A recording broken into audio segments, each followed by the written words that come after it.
Good morning, everybody. Welcome to the Monday morning Introduction to Philosophy and Theory class. My name is Julian. To my left, I'm Jeneline. we have Jeneline, who's going to be vibing with us, hanging out with us as per usual. Yep. We're going to be starting a new series today. So if you're joining us today for the very first time, welcome to our global learning community. This is the perfect time to hop on board. We're going to be starting a new 10-week series, although every class is standalone. It's going to be a series focusing on Kant and Hegel and Marx and Zizek and Lacan and movies and, I don't know, everything that we're interested in. So welcome to our community and hope you enjoy the following class. If you didn't know already, a year and a half ago, Jeneline and I were both working as academics in the United Kingdom, Jeneline in London, and myself in Oxford. And we came back to the United States because of the pandemic, and we started teaching online for free. Jeneline is currently taking a hiatus to focus on her PhD, but she's kindly woken up on a Monday morning to hang out with us. Yes. And I also want to say that my book, The Hermeneutic Temptation, is now available exclusively on Patreon. I've had the most wonderful week hearing back from you guys, seeing people buy the book, start reading the book, sort of being part of our community, investing in the classes, and that's just been incredible. The book is a summary of the previous lecture series called The Hermeneutic Temptation. So we've basically taken 12 classes and compressed them into 100 pages for you to enjoy reading. It's also an introduction to the works of Zizek, Lacan, Hegel, Freud, everything that we talked about in these classes. Now, the new series that I'm going to be starting today is called The Vanishing Mediator. That's the title. And it's going to be a direct sequel to the book. However, you don't have to have read the book. You can enjoy this class standalone as a beginner. However, if you'd like to have the full experience, please consider either going back to watch the free classes from the previous series. They're all saved as part of a series, a collection on IGTV, or download the book on www.patreon.com/Jeneline and Julian. I think we can safely say that we are the luckiest educators in the world. And Yes. that's not because we get to teach what we want and we get to publish and write and what we want. Jeneline edited the book, by the way, so kudos to Jeneline. All typos courtesy of me. We're the luckiest. We're the luckiest educators because we have students from around the world, and we're able to make our classes available for free, which is not something that most universities can do, not something that most educators can do. And so it's because of our patrons who support us, even some of them just $5 a month. It's because of them and because of you that we can keep the classes free for everybody around the world. And when I say around the world, Yeah, tell us where you're coming from, because we have been in the US for a year and a half now, and it feels like a very isolating experience. So we love seeing where you guys are tuning in from. yes, it makes us very happy when you drop a comment saying what country you're joining us from, or what city you're joining us from, because it's just, yeah, there we go. It's mind-blowing to us. It is such an incredible privilege. Ciao Italia, hallo Deutschland. I don't know what you say in India. We'll see.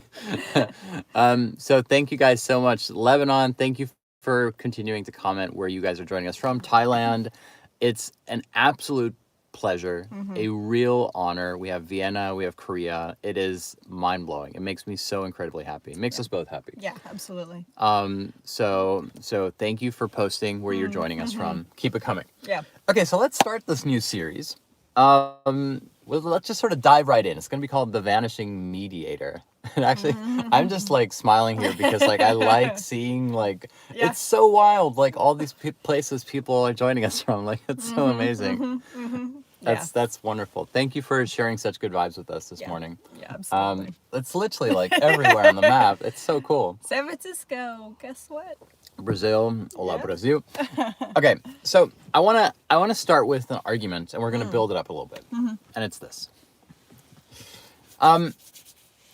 Kant, Immanuel Kant, was the last philosopher. By that I don't mean that he was the last great philosopher. I mean that he was the last philosopher. And if you're wondering why Kant was the last philosopher, all you have to do is look at a contemporary philosophy department, usually an analytic philosophy department, and a continental philosophical department. And in many ways, Kant is the last philosopher for the analytic school and the first philosopher for the post-metaphysical school, for the continental school. And there's something called the Kantian split. In other words, Kant does something that is so radical, and it's so radical that even Kant doesn't quite realize how radical it is, that it sort of sends a division throughout the history of, at least let's say, Western thought from that point onwards. And after Kant, nobody really wants to be a philosopher anymore. Hegel doesn't see himself as a philosopher in the transcendental logic of Kant. Marx certainly doesn't see himself as a philosopher, no matter how much Engels would like to turn him into one. All the great thinkers after Kant no longer see themselves as practicing philosophy. So then the question is, well, if they're not practicing philosophy, then what are they practicing? That's going to be what we're trying to answer in the following 50 minutes or so. And to start with, I want to talk about something totally different, and we're going to get back to Kant. We're going to get back to Hegel and why Kant was the last philosopher in that transcendental sense. And I want to start with Zizek. Zizek has a favorite passage from the anthropologist Claude Levi-Strauss. He's repeated it many times, but it's a really important part of not only Zizek's politics, but also of Zizek's ontology. In other words, Zizek's approach to philosophy and towards metaphysics in general.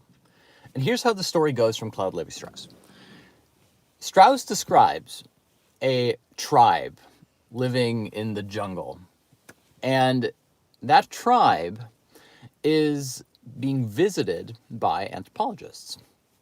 And the anthropologist asks the natives of the tribe to draw a map. Can they draw a map of their society? In other words, can they draw a bird's eye view of the place they live in? And they get two different types of maps, essentially. They get a map that shows the big huts, the expensive huts, being at the center, and all of the small huts being at the periphery. In other words, they get one type of map from the natives that indicates a certain amount of social inequality.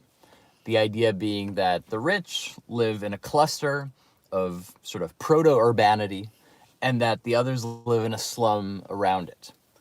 And then the other type of map that the anthropologists get is a map where every hut is basically equally aligned. They're all kind of like in a straight line, essentially. And then the anthropologist says, okay, I'm going to take a helicopter and fly up into the air. And I'm going to verify which of these two maps, either the map of social inequality or the map of equality, which of these maps is closer to the empirical truth. And lo and behold, it turns out that neither of these maps are accurate. In other words, we don't have a strictly speaking unequal tribal society, and we don't have an equal society. And the very important insight that Levi-Strauss has about this, which Zizek likes to emphasize, is the fact that, strictly speaking, neither of these maps are true. And yet it's this division, it's this social antagonism, it's the inability to conceive of one map of what that society looks like, that is the defining characteristic of a modern society. In other words, this tribe is on the precipice of modern civilization, not because of technological achievement, but because there's a fundamental dissonance within said tribe about how to characterize the relative social equality of the tribe. And he says that is the fundamental, in a sense, socializing feature. Now, there's a couple links we can make here, but one of them is to a book that Julian has been reading. Yes. Julian has been reading the... You're going to ask me the title of it, and I can't remember the title. I think it's like The Dawn of Man or something like this. I don't know. Yeah, but it's not. It's a play on that. It's the new book by the posthumous publication of David Graeber and his colleagues' work on sort of reevaluating these grand narratives in the vein of Jared Diamond and other writers who have argued... Hariri. Yeah. No, please, please continue. Who said, we have two different modes of understanding history. Either it's about great stories of inequality and battle for supremacy in a particular civilization progressing kind of way, or in an enlightenment mode where we have education and knowledge that's being dispersed from a European core to the periphery of the world. And he sort of challenges both of those and says, of course, neither of those are complete. That's a really nice summary. You're right. David Graeber's posthumous co-publication that was just released.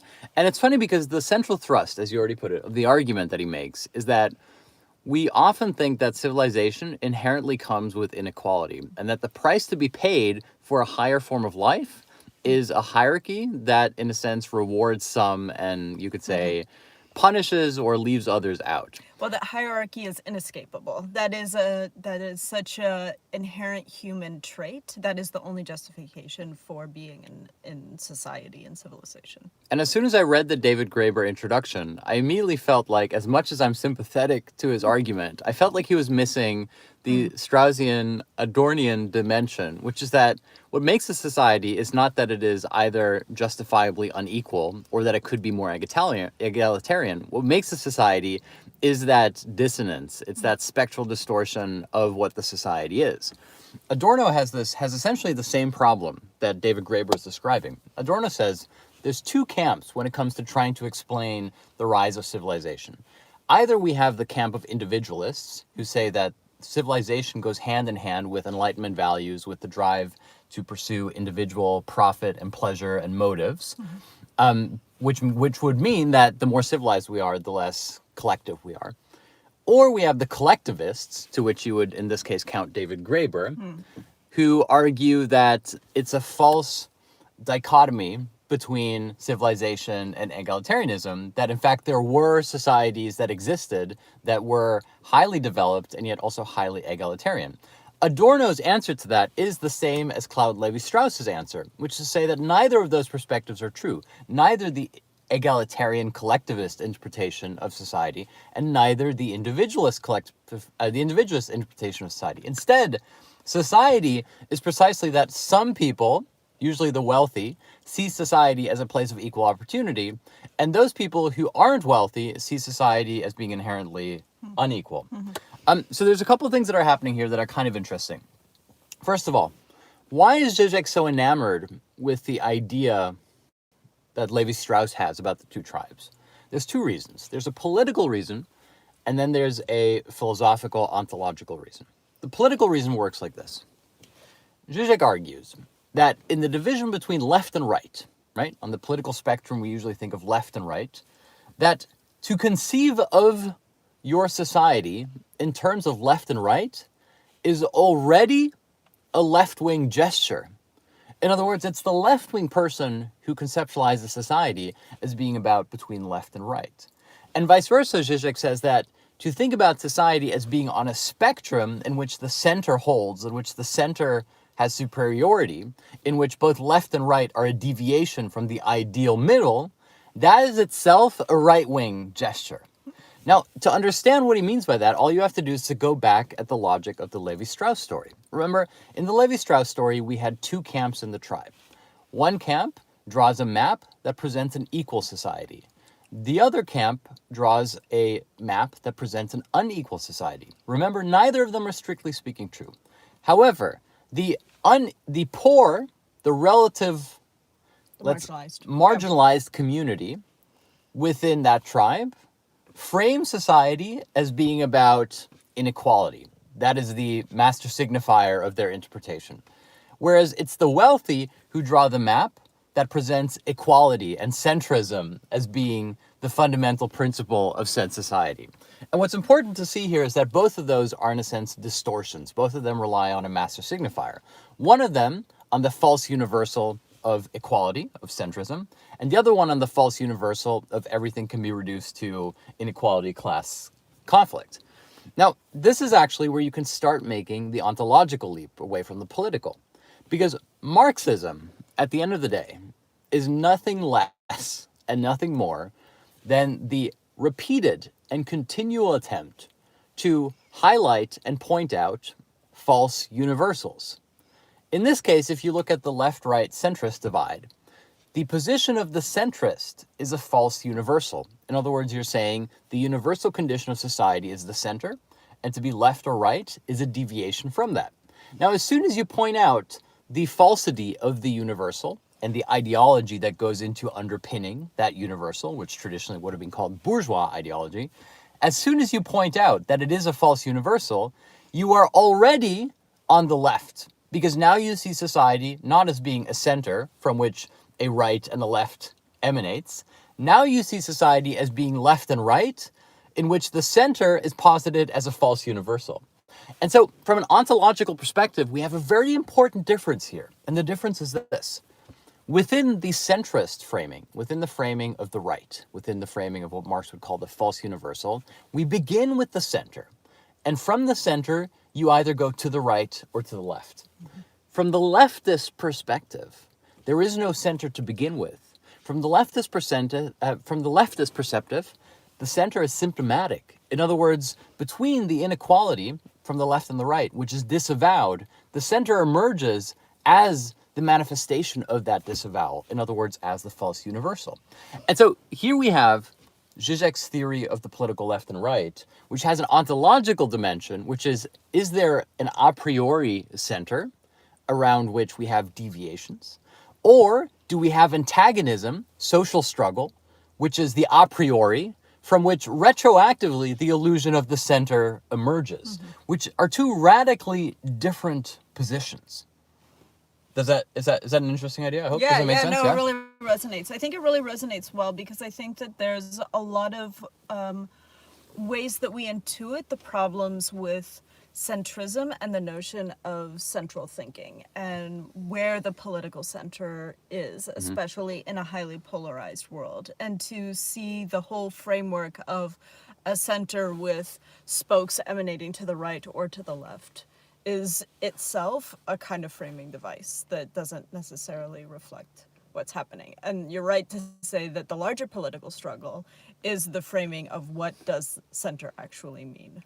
Yeah, and the Lacanian argument there, which is similar to the Levi-Straussian argument, would be to say that the defining principle of society isn't that the truth lies in inequality or that the truth lies in centrism. The defining quality of society is this misperception, this misrecognition as such. It's this the opposites creating each other. Yeah.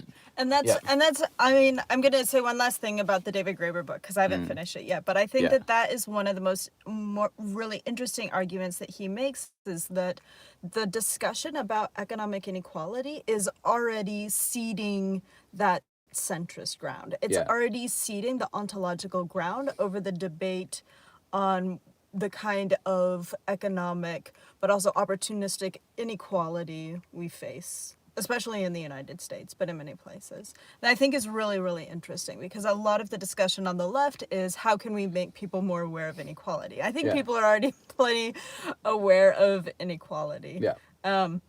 Yeah, no, you're absolutely right. And this is, I mean, we can talk about this more in the bonus discussion, but it's like our robber barons of today. Can I give you a fact real quick? Yeah, Of all I just read this weekend, of all of the millennial wealth in quotation marks. Wealth in quotation marks. Julian and I, as millennials, of all of the wealth held by the millennial generation, I think for every $50, one of those dollars is owned by the head of Facebook or Meta Facebook now. Metaverse. Yeah. Which is astounding.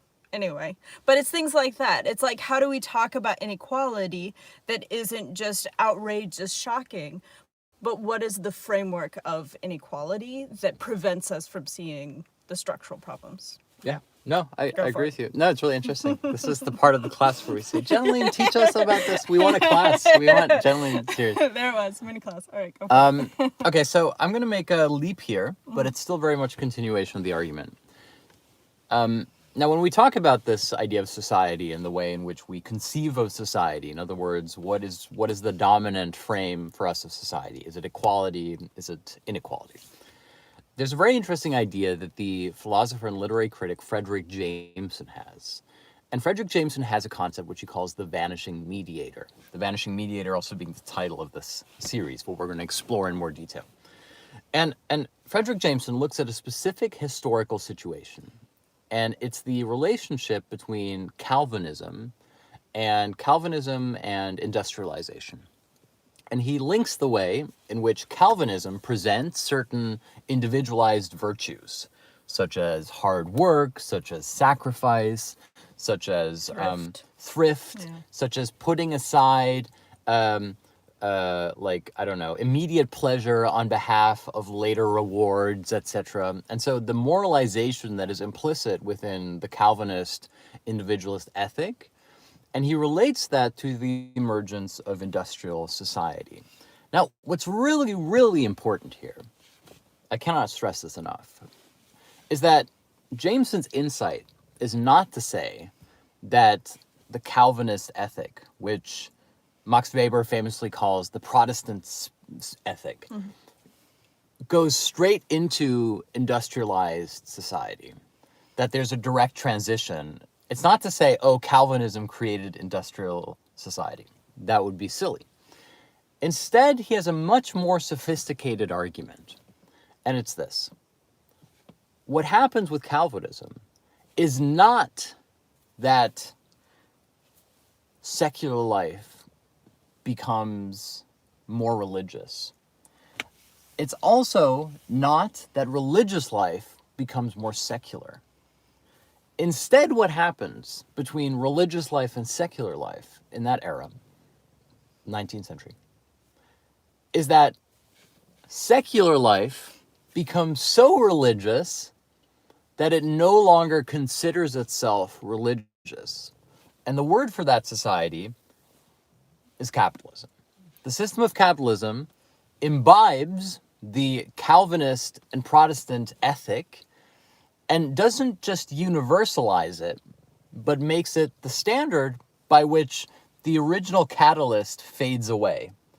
In other words, we don't experience our life within capitalism as being particularly Calvinist, precisely because every aspect of our life is imbued with the Calvinist Protestant ethic of working hard, grind culture, putting aside for later, individual work and drive, and whatever it is that the rock song is, the drive and the power.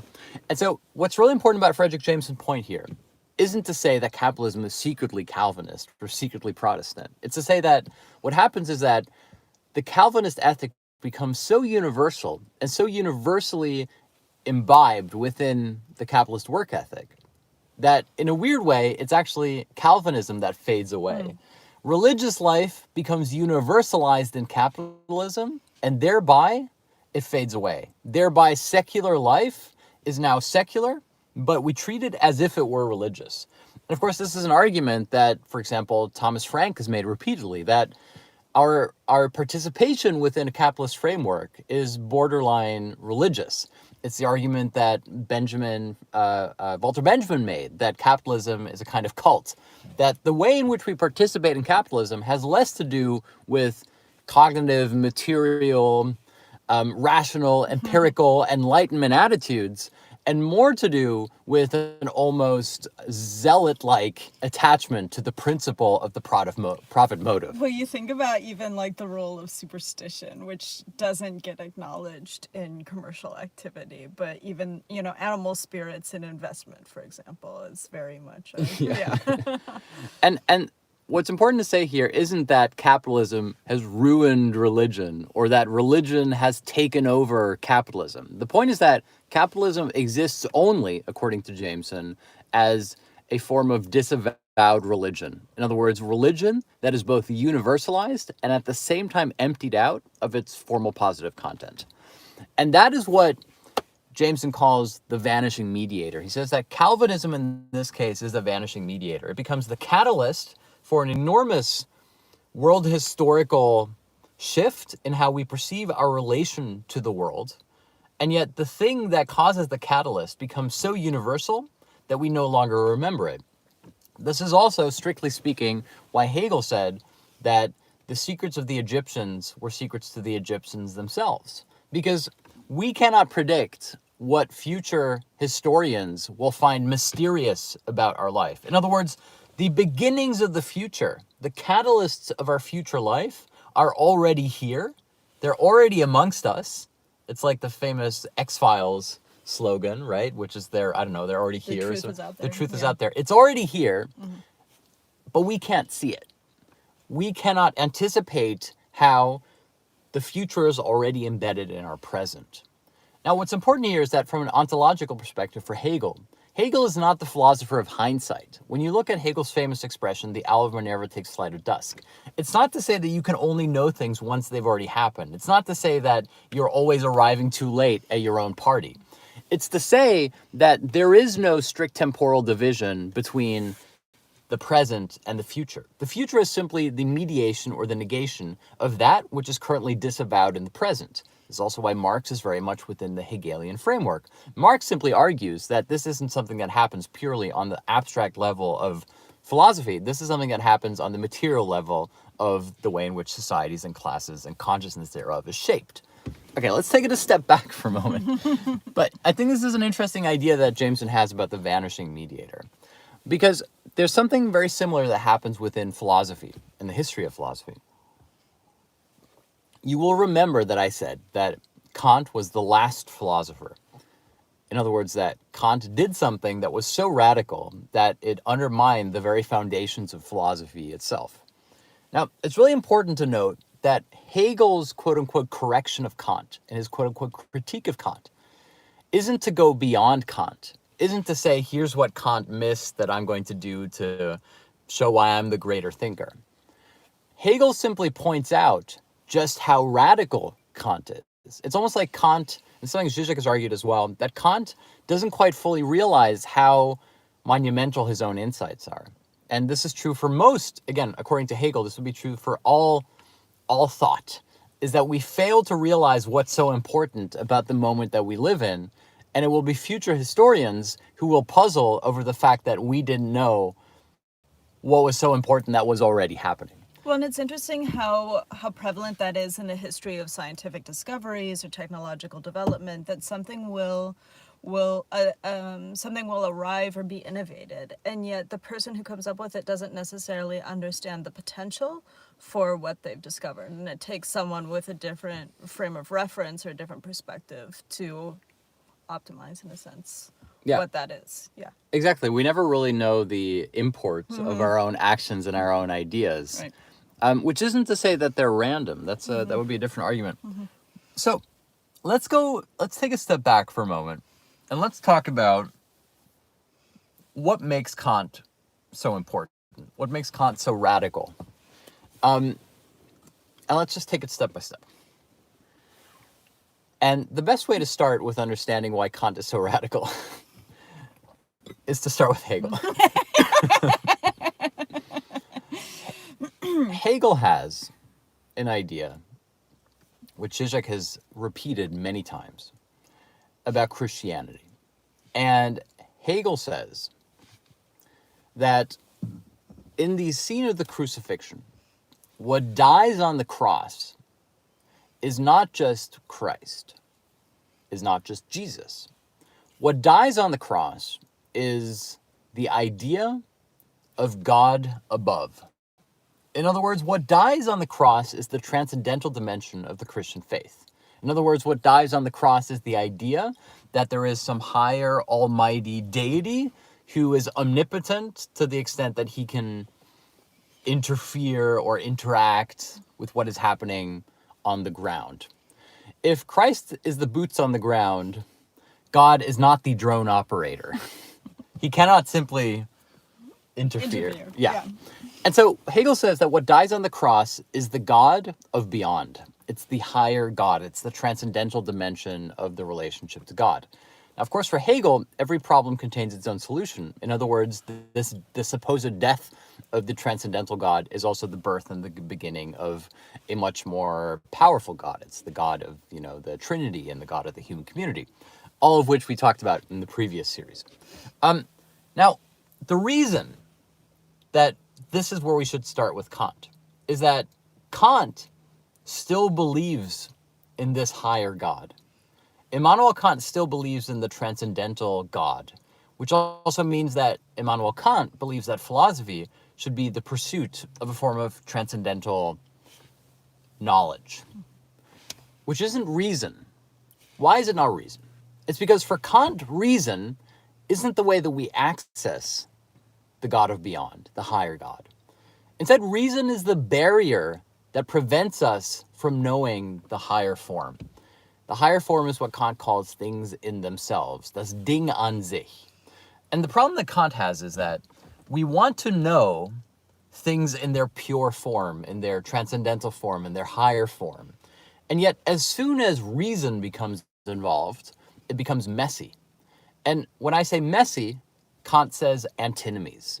In other words, Kant says that as soon as we try to reason about the world, as soon as we try to access the God of beyond, who created the things in themselves, the external reality of objects, as soon as we try to think these things, we run into a indivisible barrier, which is the barrier of antinomies. For example, free will and determinism. He says we run into logical paradoxes that cannot be resolved.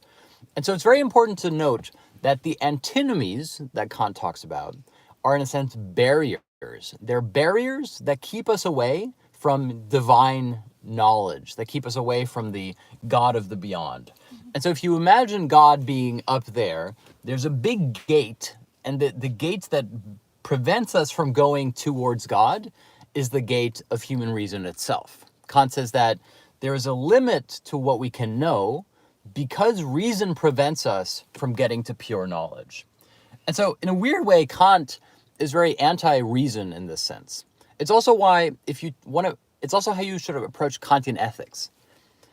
Kant has this idea, which is very often misinterpreted and often abused, but it's a very interesting idea. He says that without God, there would be no morality. Now, I posted a clip about this on TikTok where Gore Vidal goes into like an atheist rage about this. He says, how could you possibly presume that the only reason people decide to be good or bad is because they're afraid of divine punishment or they want to please a God? If that's the kind of God that exists, then I don't want to believe in him, etc. And he sort of has this understandably gut reaction atheist response, which is, why would I think that there is a divine creator who will either punish me for good actions or Freudian slip, who I will reward me for good actions or punish me for bad ones? In other words, a normative idea. Kant's idea is, strictly speaking, not normative. It's an ontological idea. Kant is saying this. He's saying that morality is almost a failure of reason. In other words, morality is, in a sense, the opposite of calculation. If we knew what makes good good and what makes bad bad, we wouldn't need morality. In other words, morality is not so much a sign of a perfect system of justice in which the good are rewarded and the bad are punished. Morality is a sign of absolute failure. The necessity for morality means that we cannot objectively ascertain what is good and what is bad. And to acknowledge our failure to reason between good and bad means that we are stuck with the next best thing, which is morality. And so in a weird way, in the same way that for Adorno, society is the name for a fundamental intrinsic social antagonism, which is you cannot fully understand what the true nature of your society is. Is it equal opportunity? Is it social inequality? The same is true for the idea of Kantian ethics. He says that morality isn't the answer to what is good and evil. Morality is a name of the fundamental impossibility to rationally ascertain the difference between good and bad. And so morality, from an ethical perspective, has nothing to do with calculation. It has nothing to do with a knowledge of absolute virtue or absolute evil. Morality is, in a sense, the name that we give to the fact that we're fundamentally confused as to what is good and bad. Of course, the Hegelian insight would be to say that there is no good and bad. Morality is itself what creates good and bad. And that's the dimension that's missed. Now, if you take that idea from Kant and you go back to Kant's idea about the antinomies, we see something very similar happening. Kant says, whenever we try to reason the world, whenever we try to get to the true nature of things, the Ding an sich, we're stuck with the fact that we cannot know. We cannot reach towards that higher authority, towards the higher God. And so we're stuck with, in a sense, formalizing the limitation of reason, which is the idea of antinomy. And of course, that's analogous to what he says about morality. Morality isn't a system of rules. Morality is a formalization of the incompleteness and the incompatibility of human reason with divine knowledge. Okay, so here's where Kant is already very, very radical, except he doesn't quite see how radical he is. And it takes someone like Hegel to come in and sort of shake Kant into realizing what he's already realized. It's a little bit like with some detective series. It's like all the clues are right there for you, but you haven't quite formalized them yet. This is also why Zizek has argued that Kant is, in a sense, a vanishing mediator. Kant is a vanishing mediator for the post-metaphysical Hegelian move, whether it's Hegel or Marx, or you could even say Kierkegaard. In a weird way, Kant fades away, but everything after Kant is universally imbued with this Kantian problem. And of course, this is also why you could point towards analytic philosophy as being a disavowal of the Kantian revolution. In other words, if you make a somewhat crude analogy to the left-right division within society, if you say that what it means to be a leftist is to see society as being unequal between left and right, and what it means to be a rightist is to see society as being a center from which the left and right deviates, you could say that the quantitative analytic philosophers are those who refuse to acknowledge the split, which is Kant, and instead still see a centrist transcendental pursuit of philosophy. And it's the post-Kantian philosophers who see the proper division, the fact that after Kant, there can never be a center again. There can never be a transcendental pursuit. Now, I hope you've joined the beginning of this class, or none of this will make sense. And so, okay, the point to be made here, and thank you for still being with me, the point to be made here about Hegel's response to Kant is Hegel essentially says, you've created this gap, a gap between the God of the above, the transcendental authority, and human reason. And you've said that there's this gap which is formalized through the antinomies. In other words, that we cannot have access to this higher form of thought, and the barrier is antinomical reason, for example, between free will and determinism.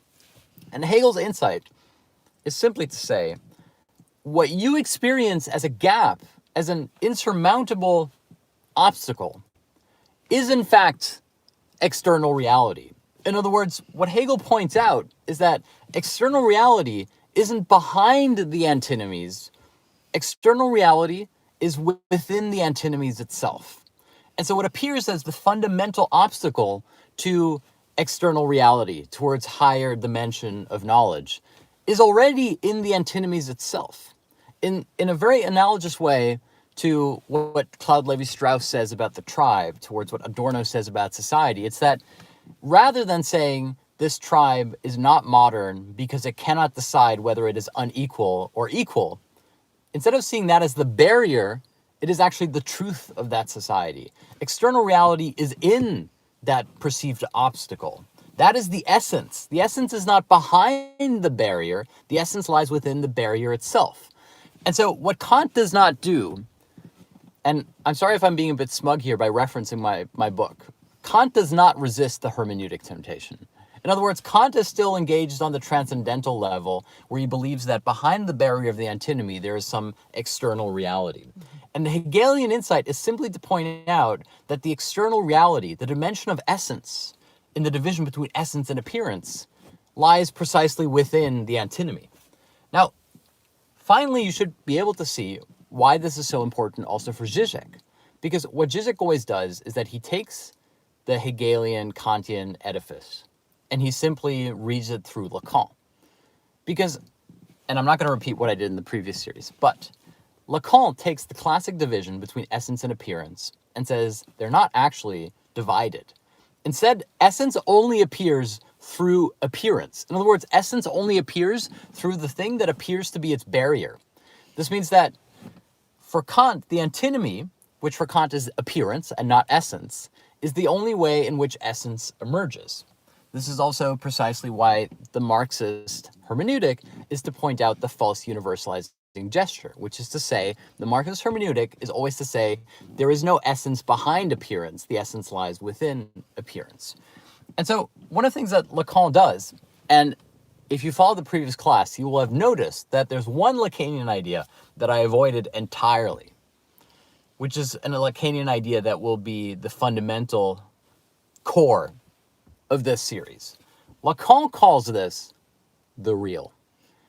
Lacan would call the antinomy the real. Lacan would call the disavowed social antagonism that is the defining feature of every society, he would call the real. Lacan would call the real that which cannot properly be perceived because it exists itself as a formalization of incompleteness. And for Lacan, similar to Marx, similar to Hegel, this incompleteness of external reality is the only way in which external reality makes itself manifest. In other words, what Kant thinks is the obstacle to external reality is in fact the only way in which external reality makes itself manifest. To go back to Hegel's theological idea that what dies on the cross is the idea of the transcendental God, the God of the beyond, that is the same that happens within Kant. What dies in Kant isn't human reason. What dies in Kant is the idea of external reality, of a transcendental higher form of knowing that can be obtained. And then everybody has a choice. Everybody has a choice, which is that either they honor this death and they move on, which is the post-metaphysical, post-Kantian, continental theoretical divide, or they disavow this realization, this fundamental split, and they become analytic philosophers. Which isn't to say that analytic philosophy is bad. Much of it is very rich, but it rests on this fundamental disavowal of the properly radical kernel of the Kantian revolution. And so we end up in the same division that I pointed out at the beginning of the class between Zizek's idea of left and right, which is that if you believe that the center holds, if you believe that the center is there to begin with, from which the left and the right are political deviations from the norm, you are in a sense in that transcendental category. You believe that there is such a thing as pure political knowing, which is the center, and that everything that we do is almost like a barrier, like we move away from it. And the post-Kantian approach is to say that the center doesn't exist to begin with. There is no external reality. There is no pure form of knowing. There's no purity of existence to begin with. Instead, it's through the fundamental social antagonism that is disavowed that we end up with the retroactive symptomatic illusion of the center. In other words, there is no core to the center other than its symptomatic premise. To put it in philosophical terms, there is no essence to the center other than its appearance. In other words, essence emerges through appearance. And so here we have what, in my mind, hopefully will, I know it's technical, but is a link between the Kantian philosophical revolution, the fact that Hegel points out the proper ontological consequences of Kant's insight, the disavowal that causes a split within the historical tradition of Western philosophy, and also, in a sense, why, after Kant, all philosophy becomes politicized. Because it is simply the acknowledgement on an ontological level of a certain mechanism that occurs within social antagonism itself. And formalizing that is what Marx tries to do. It's what the Althusser tries to do. It's what the post-Althusserians tried to do. It's what Alain Badiou tries to do. Once you realize that, in a weird way, the entire philosophical edifice opens up to you, I think. It's like the key. Now, if you're listening to this and you are somewhat puzzled or somewhat overwhelmed or somewhat worried that you might be bamboozled, that is fine. That is, in fact, the entire point. This is the first class in what will be a 10-week, maybe 11-week series in which we look at, in depth, all of the consequences of the argument that I have just laid out for you. And so this is too much. It's, as Sartre would call it, and I know my French isn't good, de trop. It is too much. And it is precisely because it's too much that we now have the luxury, and it is a luxury that you have given me, to spend 10 weeks picking apart the strands of this argument, because it is a big argument. And so I'm going to end here. However, I hope that if you're either reading the book, The Hermeneutic Temptation from the previous series, or going back to the classes, or if you're discussing this with your friends, or if you're simply spending your Monday morning here or the beginning of your week, that hopefully you will now have all the ideas you need to go on a very rich journey with us for the next 10 weeks, where the kernels of this idea start resonating and sparking new thoughts and new ideas and new critical attitudes towards the world that you live in. That is the goal here. That is the project. Not to share information, not to try to tell you that I have all this knowledge or experience, which would be bullcrap. Instead, it's about saying, how can we take the time and have the patience and the perseverance to engage with these concepts to the point where they can become alive, not only in your mind, but in your time, and that they can resonate with your experience of what it means to live in a society today. That is the goal. And so thank you so much for being here this morning. Thank you, Jeneline. It's been my absolute pleasure. This is going to be the beginning of a new series called The Vanishing Mediator, which is the Hermeneutic Temptation Volume 2. If you are able to, I would highly recommend that you consider joining our Patreon to get the full experience, and maybe download the book, the ebook called The Hermeneutic Temptation, where I've actually laid out everything you need to know for this series, because this is a continuation of the Hermeneutic Temptation. It's standalone. If you're joining us today, that's fine. There's no prerequisite knowledge. However, there is knowledge that you could engage with. I mean, knowledge is a big word, but if you'd like to read the book, if you'd like to participate in our discussions on Discord, please check out the link. There's a link in my bio or in my about page. It's www.patreon.com/Julian and Julian. Until then, we're going to take a 5-minute break, and then we're going to continue this discussion on Discord with our $5 patrons for another hour. If you can't join us live, all of our patrons can also download the bonus audio afterwards. So we're going to take a 5-minute break, and then we're going to pick it up on Discord. Until then. Oh, thanks very much. Thank you, guys. Yes. Thank you to everybody joining us from around the world. Yes. It is our absolute privilege, our absolute honor to be starting our week with you in Yes. such an incredibly stimulating way. Yeah. All right. See you Have guys a great soon. week, everyone. Bye-bye.